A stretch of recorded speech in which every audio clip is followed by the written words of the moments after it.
C'est confirmé, Bakangiye. Bravo, na Jean-Pierre Mbemba. Kagame Aleli, Chole piégé. Félix Antoine Tshisekedi Tshilombo, Victorien Ninezali Kolekana. Mbote na bino ba papa, mbote ba mama, mbote na bandeko ba congolais surtout au bozali kolanda biso partout. Bandeko ba congolais, toza na esengo. Awa kopeta elongo na bino ba bonne nouvelle. Ya makambo etali la République démocratique du Congo. Mboka na bino, mboka na biso. Bandeko ba congolais, au koti, au aimé, au koti, au partagé. Pour que oyo ka ba bonne nouvelle oyo uti kokota. Awa lelo tozo beta masolo ezali likambu ya mboka Congo. Donc congolais nyonso akoki jamais koleka sans que akoma nako aimer émission oyo parce que awa tozo bana bino ba victoire ya milene tozu yango na mokolo ya lelo. Ba victoire bandeko. Mboka Congo ezongi ndenge ezalaka liboso. Ndenge ka tolobaka ke congolais nyonso tu ya solo jamais akoki jamais kolekisa mokolo mobimba po alzanga na koluka koyeba mboka elalaki ndenge nini elamuki ndenge nini tozokende pe wapi. Alors bandeko tokobeta masolo Abbé Donatien Chole piégé. Chole piégé, tozobeta masolo bandeko ba congolais, le président Tshisekedi passe à la vitesse supérieure. Bokoka na kati émission, la réaction farouche ya mokonzi mboka Félix Antoine Tshisekedi Tshilombo. Na likambo etali le complot. Ndenge toyebisaki bino ke il y a un complot, un coup d'état bien préparé. Wapi et pas banguna ya mboka Congo. Tokobeta lisolo coup d'état préparé, Chole piégé. Tokosolo na kati ya émission. Tokobeta lisolo ya Joseph Olengankoi. Joseph Olengankoi a été surpris. Surpris par qui?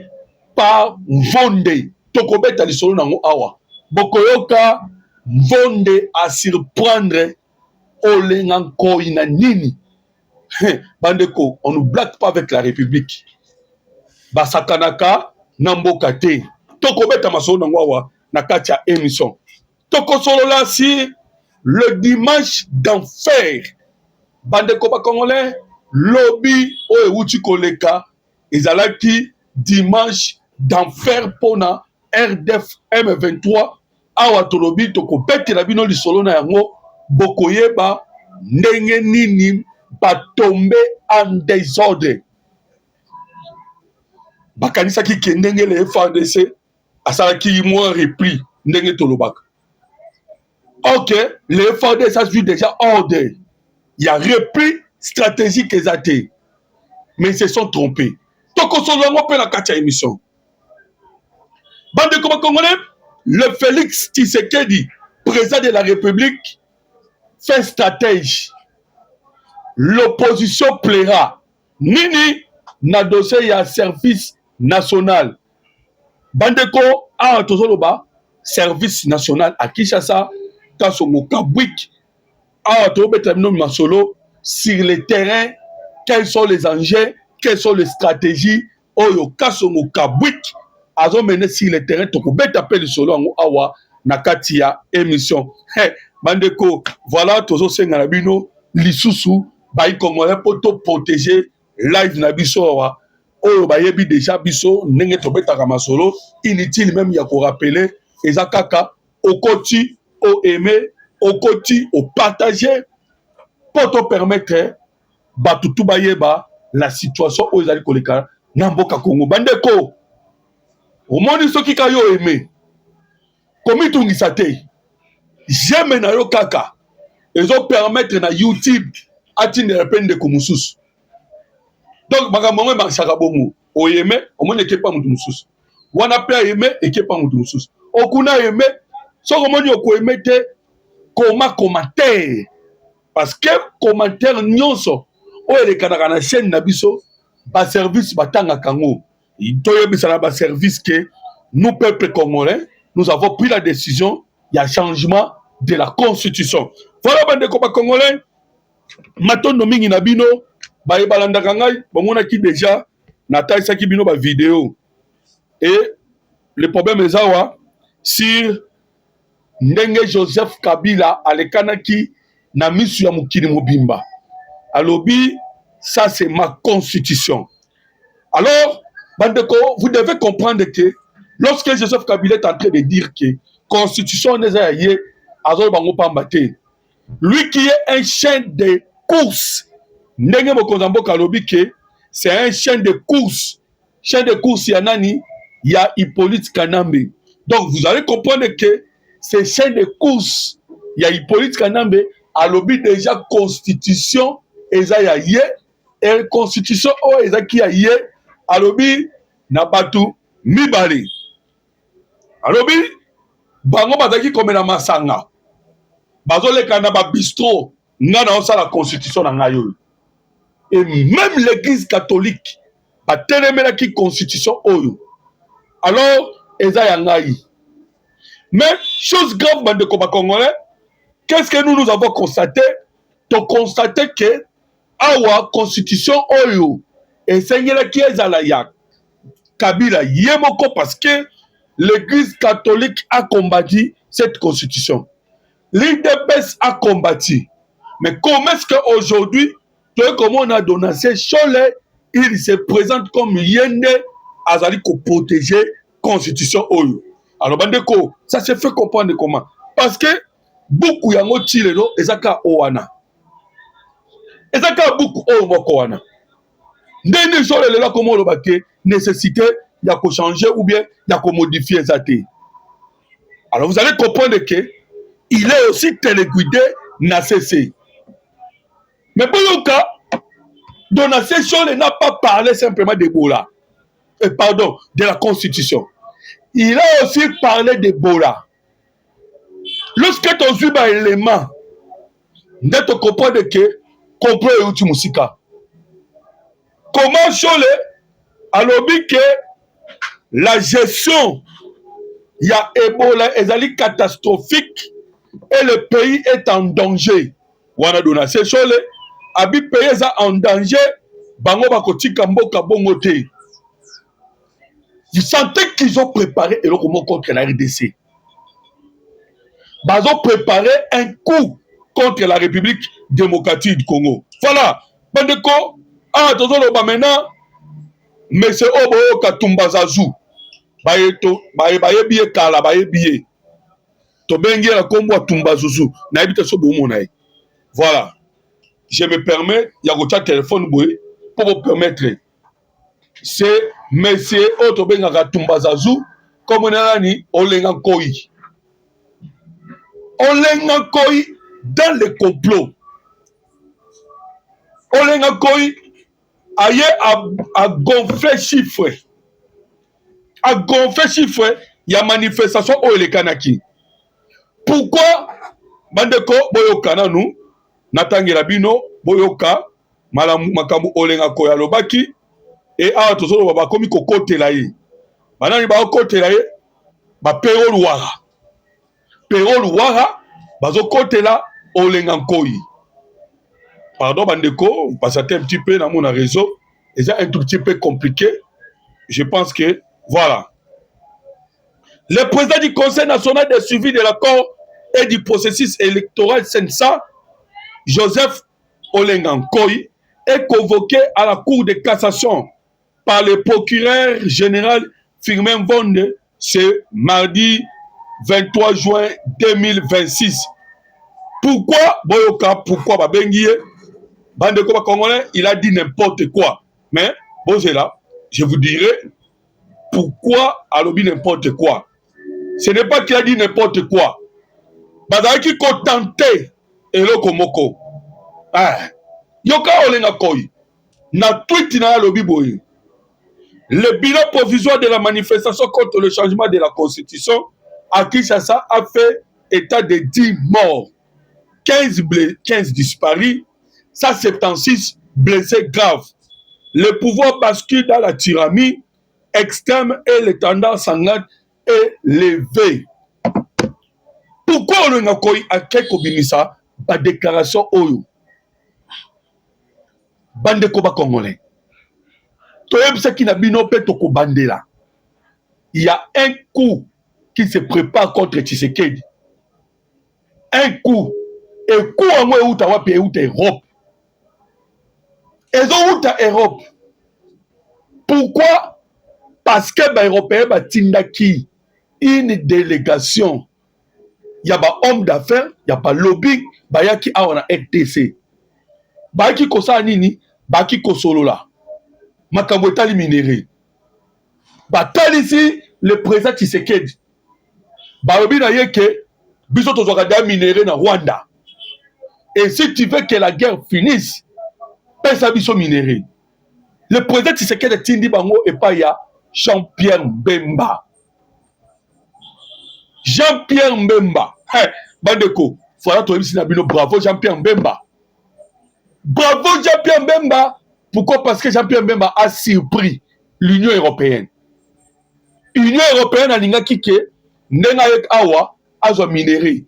Pourquoi? Parce que bango nem twakanga ki Jean-Pierre Mbemba bataki na prison, bavandisa ki na prison et puis tant babimisa ki batinda ki na mission kende ko renforcer l'opposition. Nous notre candidat c'est Moïse Katumbi, c'est lui qui doit passer. Tshisekedi s'est retiré, mais on va tout faire pour passer Moïse Katumbi. Et Jean-Pierre Mbemba zaki na bango ayeba ki o tout va proposer qui parce que bango mutu bakanga qui bango pe mutu abimisa qui na prison. Alors bandeko, qu'est-ce que Jean-Pierre Mbemba fait lorsque comme on a que le président Tshisekedi a l'équipe wanto ba la premier mandat bandeko ba congolais babandi ko sala Tshisekedi pression nde omona ki ba botisa ki l'union sacrée et Jean-Pierre Mbemba sali virage. Il y a 360 degrés. Tant que vous voyez qui ça va de Congolais, le président Tshisekedi a dit que pas Jean-Pierre Mbemba. Bon, qu'il ne consolana Jean-Pierre Mbemba. Jean-Pierre leur a dit, Bossomba minéré au même prix que les États-Unis d'Amérique. Voilà pourquoi, attention, Banabino, que Bango tout bazana pagaille. Kagame na pagaille, Emmanuel Macron na pagaille, William Ruto na pagaille, Union européenne na pagaille, Belgique Maxime Prévost, ministre des Affaires étrangères. Bango tout na 4. Voilà maintenant si Koyawa préparatif na bango za coup d'état. Préparatif na bango eza ya coup d'état. Ah toujours banabino. Mais on peut se nommer masolo bandeko ba congolais. Si c'est qui a déjoué yango, boyoka bandeko ba congolais, Olivier Kamitatu. Olivier Kamitatu monique déjà que plan na bango obscur et aussi mbaté. Pourquoi? Parce que le président Tshisekedi azali déjà ko contourner bango. Voilà pourquoi tozo loba Mille le Koti, Olivier Kamitatu lobi, qu'est-ce qui fait que Tshisekedi, président de la République, a quelque chose à Kuluna, à na bango na Kinshasa. Bandeko, plan pour la Côte République démocratique du Congo na chaos. Pourquoi? Parce que les Rwandais sont cocatés. Bango tout bazaki ko compter qu'on soit pouvoir de la Rwanda. Ce Rwanda a cocaté. Rwanda a vendu bandeko ba congolais na eto entre la crime et le marteau. Le 15 juillet Zoya. Le 15 juillet Zoya et Sengeli a libéré Congo. Maintenant ce qu'on va au Banga. Bientôt le 15. Et quand on le 15, quand on peut avoir un Mboussa Nyamousse aïe, na bête qui nous solo. Mboussa Nyamousse aïe na Kinshasa. Déjà pour la Kagame, ce sont de mauvais signes. Mboussa Nyamousse aïe sous Kinshasa ndengini. Yazala kina Kalambwa, Kanambwa, Kabila. ayezu kisasa kosani Thomas Lubanga kuna atiki minduki et bamoni président Tshisekedi alongoli Luboya ya Kashama a remplacé par Kasongo Gabi et tous ces mouvements là ils allaient conquêter Rwanda, ils allaient conquêter C64, ils ont conquêté Senko, ils ont conquêté Bangonyoso. Tshisekedi est en train de préparer quoi? Normalement, on va préparer coup d'État. Parce que c'est clair. Balobi nini, bazo keneti oya. Tu parlais de la nation place à Mokozamboka. N'est-ce pas coup d'État? N'est-ce pas violation? Il y a article 64. Bate comme Congolais. To aimer émission, to commenter, to partager, to mettre masolo à Banamboka Congo. Awa bande kona ko bete bino masolo, boko yeba situation à Mboka Congo que partout ni nezo le kana au juste. Ndé na uchi ko yipsa na bino. Match zo betama, l'opposition ba luka coup d'état, mais koto pe le président Tshisekedi il y a très concentré pour na kokoisa Paul Kagame. Très concentré. Qu'est-ce qui se passe en Ouganda? Nini ezolekana na Ouganda. Les lignes bougent. Les sous-secrétaires d'État américains. Bandeko, lorsque le président Tshisekedi est qui dans les États-Unis d'Amérique, Bakutani na sous-secrétaire d'État américain. Réunion continue aux États-Unis. Présidé par le président Tshisekedi. Bandeko ba Congolais. Opposition bakomi tuna ba question ndenge nini Tshisekedi azokende ko organiser ou ko présider une réunion aux États-Unis d'Amérique et il y a eu la présence il y a sous-secrétaire d'État américain au atali makambo Afrique nini ezali ko se préparer Tshisekedi a ba distraction na bango te bandeko. Il est très concentré pour libérer la République. Mais sous là pour la libération de la République. Opposition to tcheli bangoka à service national. Ndeboyoki bamoko Olivier Kamitatu. Bon ala tangi bino Olivier Kamitatu, boyoka kolela ya Olivier Kamitatu parce que bazomona ke plan na bango nyonso eza na mai. Voilà pourquoi moni Olivier Kamitatu abimi alobi ce n'est pas clair. Bandeko, webinin, lelo déjà bakomi koya. Bazo ya déjà. Ebele bandeko nanga, bazo ya déjà. Donc, bao tout, badaki ko préparer, ba détruire la République démocratique du Congo, a tozo ba baza en difficulté. Parce que bakoti ebele. Boyo ka kolela Olivier Kamitatu. Alobi boye. Ah, Bandeko, il faut faire toujours attention, hein. Na moi na aménisé. Moi na aménisé, papa na la kisa ko beta c'était le kolo ya libaya. Même na mino zo ba simba c'était beta yango boy. C'est ce que le président Tshisekedi est en train de faire. Bino bo attaquer ba diprogrès. Maintenant askoyo, bokomi ko attaquer susu ba service national. Bana na biso ba outil na centre de rééducation. Boyo kaolikele kamita tunenga zolega. Le retour de 4000 ex-Kuluna. Abengi bango ata service national terre. Manque de respect na bana na biso. Oh bango va détruire pendant leurs 18 ans. Les 18 ans non sont va détruire bana na biso. Ba bikomisi bango ba Kuluna. Ba komisi bango ba benga ba tumabe et le président Tshisekedi a joué bango. À quel copain ça bango formation il y a 2 ans bango bakoma kotonga baba kotonga ba école kotonga ba hôpitaux misuku bakenda itina Afrique du Sud koyekola kopousa ba train ba TGV et Olivier Kamitatu abenga bango de Kuluna des ex Kuluna bon kalangage pas de respect. Il oublie que même Makala prison Makala ou bientôt le prison ça centre de rééducation. C'est là-bas ne va pas sa rééducation à bana. Mais ils attendent à respecter. Bon, kalangage naï. Le retour de 4000 ex-Kuluna à Kinshasa, n'a rien d'un assainissement. C'est le renfort attendu des forces du progrès, la ministre la ministre du pouvoir pour intimider l'opposition et verrouiller la capitale. Ça, c'est Moïse Katum, pardon, Olivier Kamitatou. Alors, bien Souboui, 4000 ex-Koulouna militarisés réinstallés à Kinshasa dans leur ancien territoire. Ce n'est pas de l'assainissement, c'est une réimplantation. La cible, intimider l'opposition, terroriser la population et étouffer la résistance au viol de la Constitution. Bandeko Bakongol. Olivier Kamitatou Obozomona. C'est normal à tenir le langage Oyo. Nous n'aimons pas trop kotaka na ma vie privée à battre.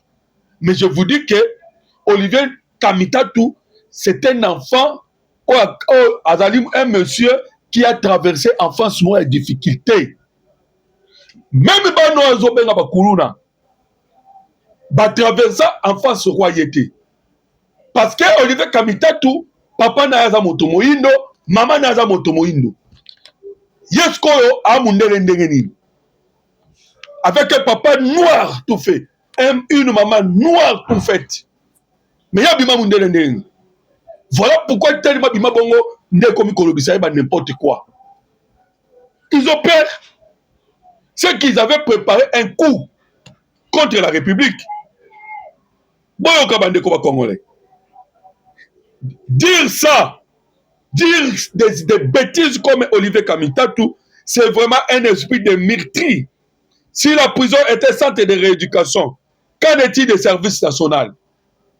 Ils étaient envoyés à Kanyamaka CC pour apprendre le métier des bâtisseurs et non pour subir l'esclavagisme sans jamais revoir leur famille.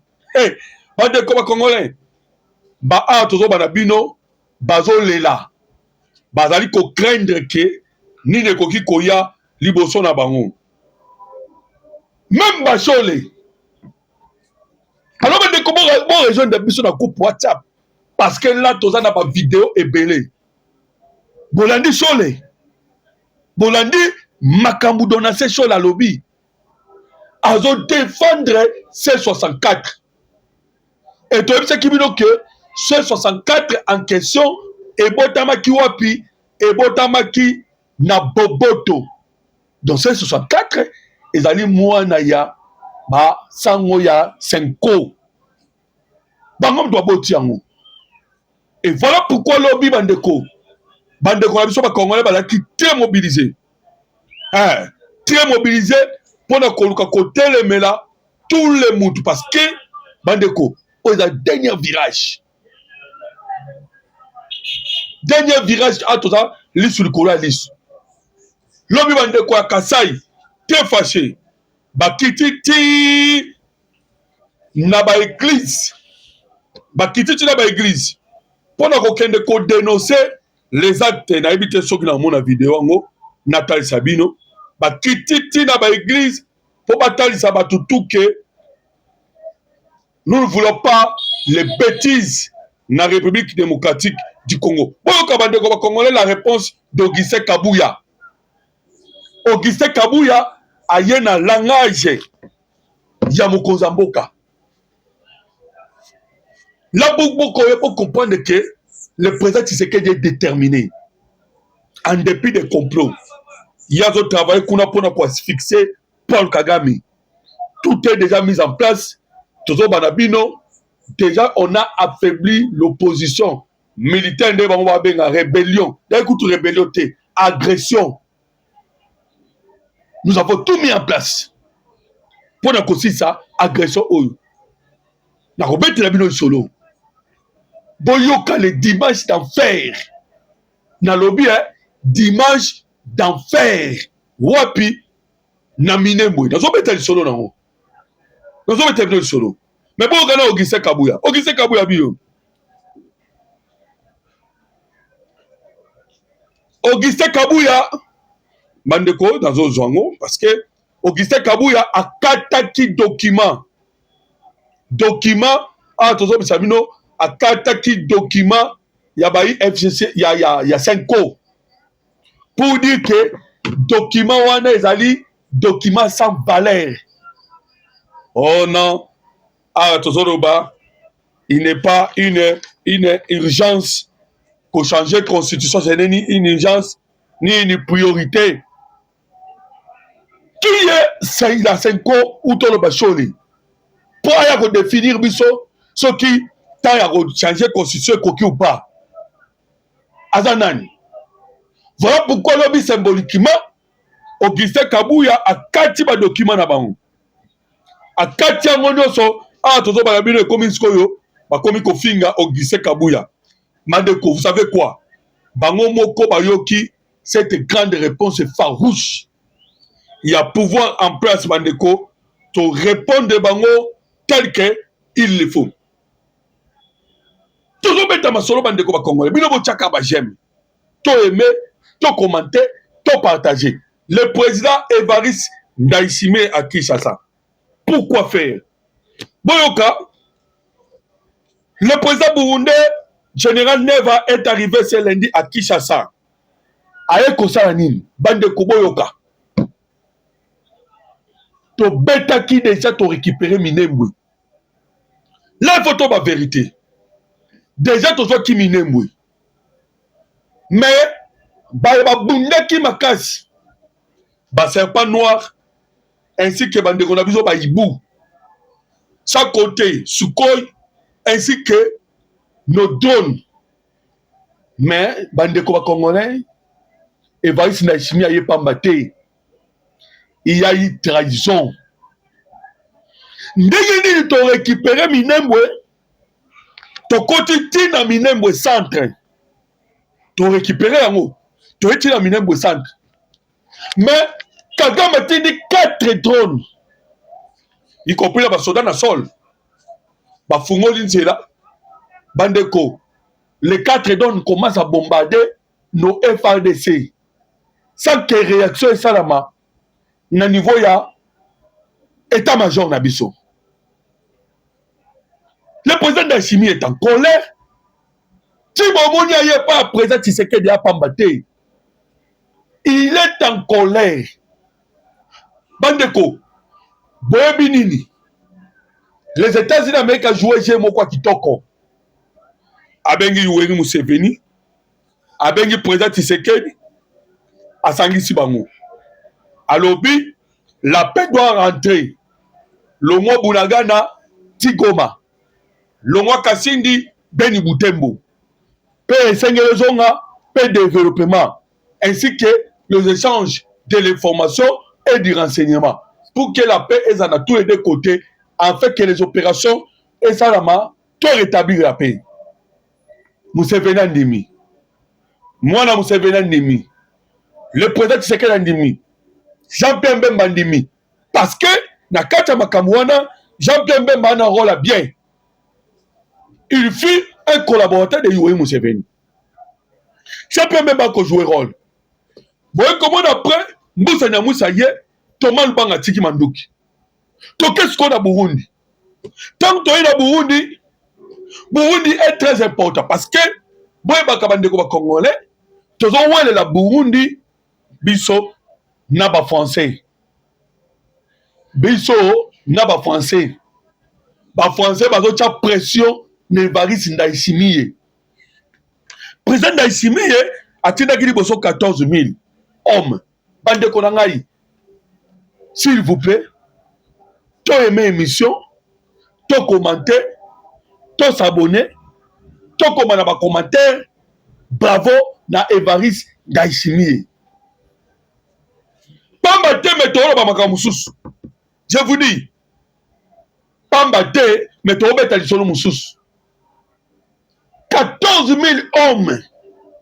Na lobby 14 000 hommes. Mauta Burundi a tozo Sanabino, bazana est la République démocratique du Congo. Vous imaginez? Na 14 000 hommes au Bazawana. Bobi Moussala Baosala. Tozo nettoyer au plateau de Minembwe, au plateau de Fizi et au plateau de Mwenga.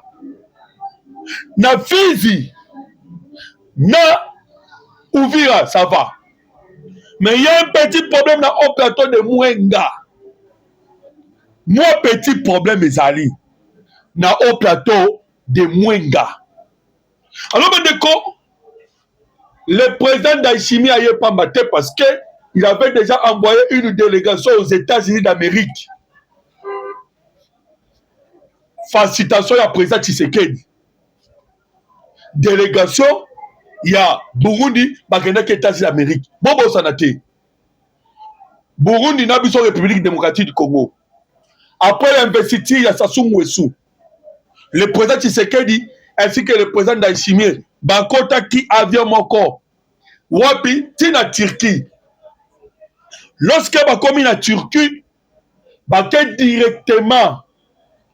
Wapi, Bakutani pena délégation États-Unis d'Amérique. Ils ont fait pression à Turquie pour que Atekela, Paul Kagame Mandou quitte. Particulièrement Badron te. Alors vous comprenez hein, que Makamouza au sérieux. Hein. Problème c'est que toi n'as pas de Congolais allés à trahison. Batembo Wangé, Nani, Hippolyte Kanambe. Azo tamboula ba 53 milliards. À tel point que l'Américain a bêti. Dans ce cas-là, c'est pas tout le monde qui m'a dit parce que tout pareil, il faut qu'il m'a dit. Il y a un bon enjeu pour que bataille, pèse à la soldats complices. Le même j'ai les canines à Minembwe, le même j'ai les autres Kanakatanga. Nakatanga bandeko ba Congolais. Tu as toujours eu ça na niveau à Katanga. Le général, il y a 22e région militaire. Edi Kapen, bandeko ba Congolais, avant Disaki Basouda.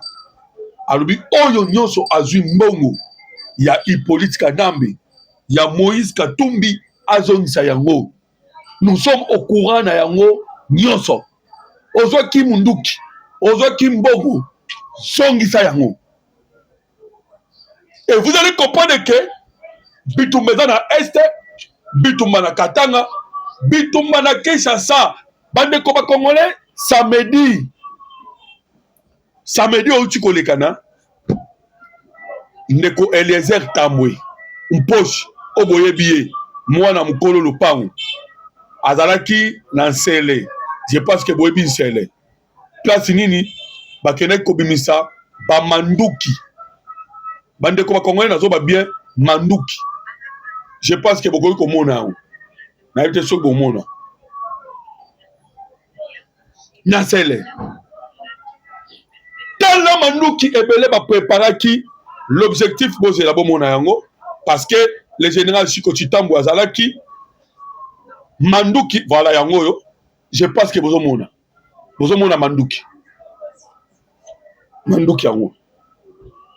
Je pense que bon bota la binomoko Manduki Obimaki Nansele. Tala Manduki ebele. Je ne sais pas so bomoni yango. So bomoni yango te boko région de biso na groupe la biso po bomona que le plan ya kokwa isakisha sa izalaki a ezama mobondo. Voilà pourquoi toi c'est na bino pe na ba commentaire. To komaka bravo na ndeko Eliezer Tambwe. Voilà Manduki. Yakasi bozo mona. Tobete kibino ni solo. Tobete kibino solo to kibino nini. Toloba kibande ko ba Congolais que réunion continue à Kigali. Réunion continue à Goma. Réunion continue à Kinshasa. Et boka kilobi Auguste Kabuya lobaki yango. Bandeko parce qu'il est aussi parmi les mieux informés que Bakendaki ko recruter Mobondo.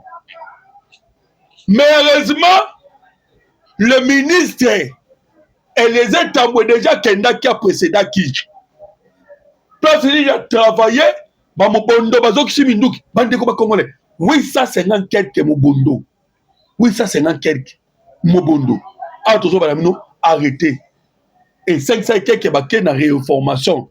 Réformation, pourquoi? Parce que Bazali Batoyo manipulé. Bato Bazaki ko manipulé bango. Ndio moni ba miso baké formation. Oui, ça est quelque.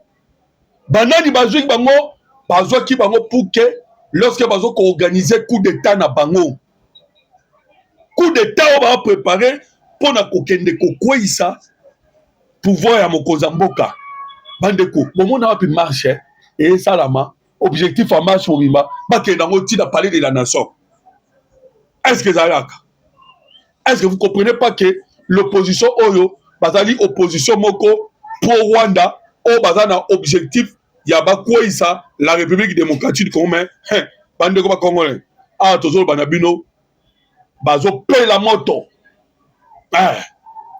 Bazo paye la moto parce que la situation comme du bango ndongo. Laurence Kanyuka Aleli, naibisa kibino que dimanche d'enfer. Boyoka natangi bino kolela Laurence Kanyuka parce que awa naibisa kibino que tokotangi la bino ba document bino mo boyoka kolela ya Laurence Kanyuka.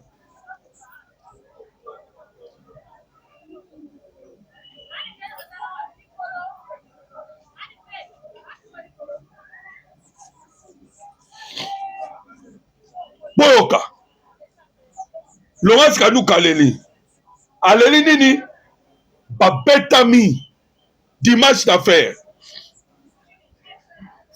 yoka balobi awa ozolo basikoyo Kaniki, c'est Kaniki qui est en train de parler après ba frappe au bazui balobi Tshisekedi azolité à récupérer Minembwe.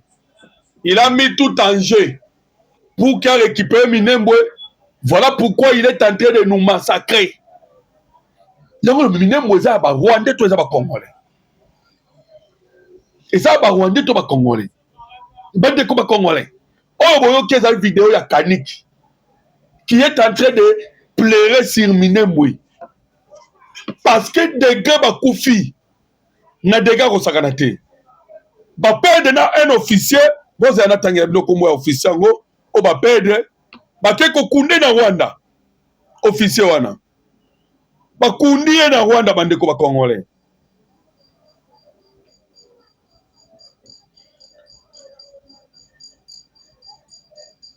Officier awa bitumba ezobunda na Congo mais matanga na Rwanda. Bitumba na Congo mais matanga na Rwanda. Boze anata sabino ye officier o ba ke kunda na Rwanda bomona bino moko. Kombo na ye Gatimbanyi Kabwenge Azaliao. C'est avec un cœur brisé que j'annonce la mort de mon oncle paternel Gatimbanyi Jean-Baptiste est mort survenu à Kigali. Mon oncle, le mot me manque patati patata. Zéla, Bozela, pardon, s'il vous plaît. Boyoka. L'une de nos sources à Goma, qui possède le numéro du colonel Ernest au sein du M23 et que de nombreux Gomatraciens connaissent bien, a été surprise de voir son statut WhatsApp en l'annonce du décès de Gatimbanyi Jean-Baptiste, un autre membre du M23 tombé au front. Plus étonnant est encore, sa dépouille a été transférée au Rwanda. Gatimbanyi a koufi na Congo, mais depuis na ye, ba transféré au Rwanda. Mais d'une grande surprise, comme on a groupe WhatsApp. Sa dépouille a été transférée au Rwanda et les funérailles s'y déroulent actuellement. Autre détail troublant, ce même colonel Ernest n'a cessé de publier son statut des images montrant comment ils étaient tous à Sabinyo les jours du lancement de leur soi-disant révolution. En quoi une révolution menée par des Rwandais profiterait-elle aux Congolais? Une agression rebaptisée révolution et certains Congolais ont malheureusement cru à cette histoire. Bandeko, tobo sanate, tozo sa la guerre na ba Rwandais. Ndele to bisa kabino tangu nyoso matanga na Rwanda. Todo ba Congo pambate. À chaque fois, ba Rwandais ba tsoa kufi na Goma, ba kufi na Bukavu, ba kufi na front, matanga na osuka kaka na Rwanda. matanga nyonso ekendaka kosuka na Rwanda. Alors bouti komona preuve ya wana na uti kotalisa bino preuve que le monsieur akufi awa na Congo mais bake kolela ye na Rwanda. Boyoka bandeko ba Congolais. Front Est, des mouvements inquiétants signalés à Kaziba, Walungu, vigilance maximum requise. Boyoka bandeko langa ba Congolais. Toyebisa ki bino tangu nyonso. Soki bomoni bayi SSC ba telemi. Senko ba telemi. La France a telemi. Belgique a telemi. Boyebaka ke nyonso ndezo sala maiza pamba te. Sachez-le bien que ils sont en train de préparer un coup. Soki omoni bango ba telemi, c'est-à-dire le Rwanda est en difficulté. Voilà pourquoi il faut maintenant renforcer le Rwanda. Bazo préparer maman na coup. Bomonaki mouvement zo sala ma awa bango bazo tenter kozwa binemwe. Wana to ba jour ya ba marche ya le 12. Et puis tozo ba sikoyo. Après le 12, tomoni Rwanda tindi ba drone, tomoni Rwanda tindi ba. Sikoyo ba pousser événement musuli boso le 8. Kuna balamuki. Nde na tangi bino document oyo. Bandeko bana este nous ont envoyé les documents. Boyo kelobini. Selon ma source à Kaziba, dans le territoire de Walungu, toi Sud Kivu, l'armée rwandaise, avec l'appui des mercenaires étrangers, majoritaires des Français, bas français, Boyoka, renforce massivement ses positions afin de tenter de freiner l'avancée des FARDC dans leur mission de restauration de l'autorité de l'État à travers la RDC. Emmanuel Macron Oyo, bandeko ba Congolais, non nous tokutana na un président démon lokola Emmanuel Macron te. Ayina Congo na décret ya kosakana te. Ateli so mercenaire. Wapi na Kaziba, na Sud Kivu. Macron. Boyoka bandeko ba Congolais.